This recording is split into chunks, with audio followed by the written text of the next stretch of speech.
Hello everyone. आज हम बात करेंगे डिबेंचर्स इशूड फॉर कैश और जो अमाउंट है वो रिसीवेबल है इंस्टॉलमेंट्स में, और हम बात करेंगे डिस्काउंट की। ठीक है, कि अगर डिबेंचर्स डिस्काउंट पर इशू हो रहे हैं तो क्या जर्नल एंट्रीज होंगी। अच्छा, डिबेंचर्स डिस्काउंट पर इशू हो रहे हैं, इसका क्या मतलब है?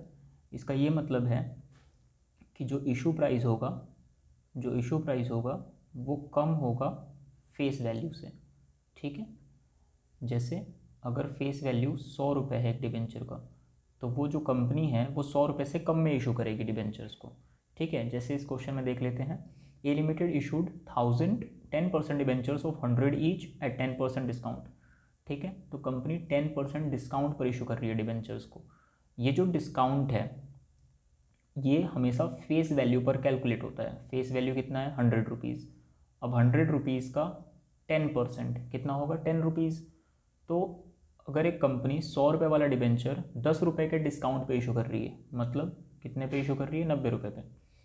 तो कंपनी 90 रुपये पे इशू कर रही है 100 रुपये वाला डिबेंचर, तो हो गया ना, issue price is less than face value, इसलिए हम इसे कहेंगे कि ये डिस्काउंट पर इशू हो रहा है डिबेंचर। तो इस केस में जर्नल एंट्रीज क्या होंगी? चलिए आगे पढ़ लेते हैं। 10% डिस्काउंट पेएबल ₹30 ऑन एप्लीकेशन। ठीक है, तो कंपनी क्या कह रही है कि एप्लीकेशन पे कितने? 30 रुपीज़ दे दो। And the balance on allotment.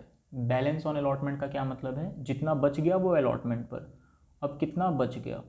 देखिए, 100 रुपये वाला डिबेंचर है, 90 रुपये में इशू हो रहा है, 90 रुपीज़ में इशू हो रहा है, जिसमें 30 रुपये तो कंपनी, 30 रुपीज़ तो कंपनी एप्लीकेशन पे ले चुकी, तो कितना बच गया? और 60 रुपीज़। 60 रुपीज़ बच गया ना, हो गया टोटल 90। अगर क्वेश्चन साइलेंट है तो हम हमेशा डिस्काउंट को अलॉटमेंट पर एज्यूम करेंगे, और ये जो अलॉटमेंट वाला अमाउंट होता है, ये जो 60 रुपीज़ है, ये हमेशा नेट ऑफ डिस्काउंट एज्यूम किया जाता है, मतलब डिस्काउंट हटाने के बाद का अमाउंट। अगर डिस्काउंट ना होता तो अलॉटमेंट पर सब 70 रुपये यानी कि 70 रुपीज़ लेती कंपनी। ठीक है, तो डिस्काउंट हटा के 60 रुपीज़। अब देखते हैं जरा इसकी journal entry.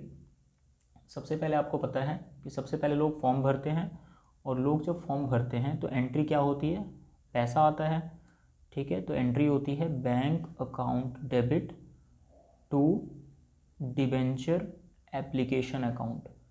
Bank account debit to debenture application account. ठीक है, अब कितने फॉर्म फिलअप होंगे?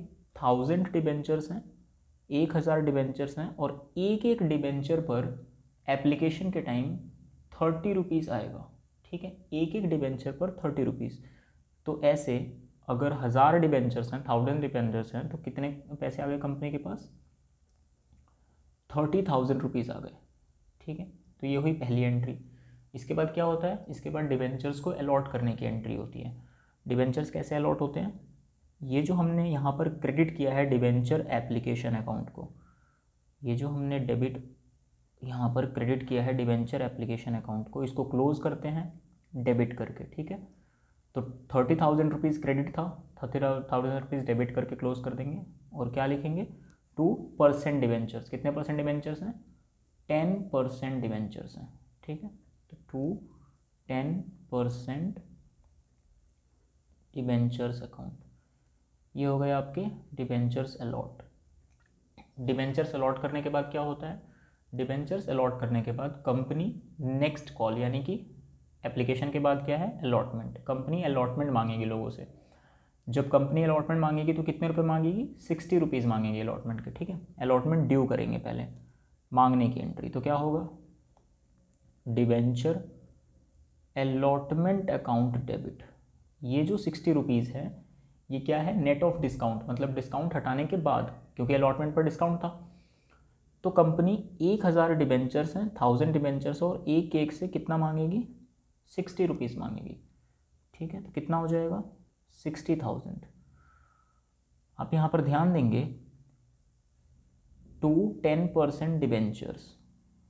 आपको पता है कि ये जो परसेंट डिबेंचर्स है यहाँ पर हमेशा फेस वैल्यू लिखा जाता है, हमेशा फेस वैल्यू लिखा जाता है। ठीक है, और क्योंकि 30 रुपये फेस वैल्यू का 30 रुपीज़ एप्लीकेशन पे आ चुका, तो 100 में से 30 चला गया, कितना बचा? 70। 100 रुपीज़ टोटल फेस वैल्यू था ना, अगर 30 रुपीज़ एप्लीकेशन पे आ गया तो बाकी कितना बचा? 70 बचा। 70 रुपीज़ फेस वैल्यू का रहता है, तो ये जो परसेंट डिबेंचर अकाउंट है इसमें तो 70 रुपीज़ लिखा जाना है, इसमें फेस वैल्यू लिखा जाता है हमेशा, तो 70,000 लिखा जाएगा यहाँ पर। अब आप देखेंगे डेबिट पर कम पड़ गया, डेबिट पर 60,000 लिखा, क्रेडिट पर 70,000, डेबिट पर 10,000 रुपये कम आ रहा है। क्यों आ रहा है? क्योंकि ये क्वेश्चन डिस्काउंट का था। तो क्या डेबिट करेंगे? Discount on issue of debenture account debit. ठीक है, कितना डिस्काउंट है? 1,000 डिबेंचर्स हैं और एक एक डिबेंचर पर कितना डिस्काउंट था? 10% फेस वैल्यू का, 100 का 10% 10 रुपये, एक एक डिबेंचर पे 10 रुपये का डिस्काउंट है। तो 1000 इंटू 10 कितना हो गया? 10,000। ये हो गया आपका डेबिट क्रेडिट इक्वल। ये डिस्काउंट का क्वेश्चन था। डिस्काउंट क्या होता है? डिस्काउंट का नेचर क्या होता है? डेबिट, है ना। डिस्काउंट एक लॉस है और लॉसेस का नेचर होता है डेबिट, इसलिए इसको डेबिट करो। अब कंपनी ने ये क्या किया? कंपनी ने आपका अलॉटमेंट ड्यू किया, ठीक है, मतलब 60,000 रुपीज़ कंपनी ने ड्यू कर दिया, मांगा है लोगों से। अब ये पैसा मिलेगा, और पैसा मिलेगा तो एंट्री क्या होगी? बैंक में आएगी, बैंक अकाउंट डेबिट टू, ये जो डिबेंचर अलॉटमेंट का अकाउंट हमने डेबिट करके खोला हुआ है इसे क्लोज कर देंगे। तो डेबिट को क्लोज करने के लिए क्रेडिट करेंगे टू डिबेंचर अलॉटमेंट अकाउंट। ठीक है, 60,000 रुपीज़ हमने डेबिट किया था, यहाँ पर 60,000 रुपीज़ बैंक में आ गए, और ये जो डेबिट किया था 60,000, इस अकाउंट को 60,000 से क्रेडिट करके कर देंगे क्लोज।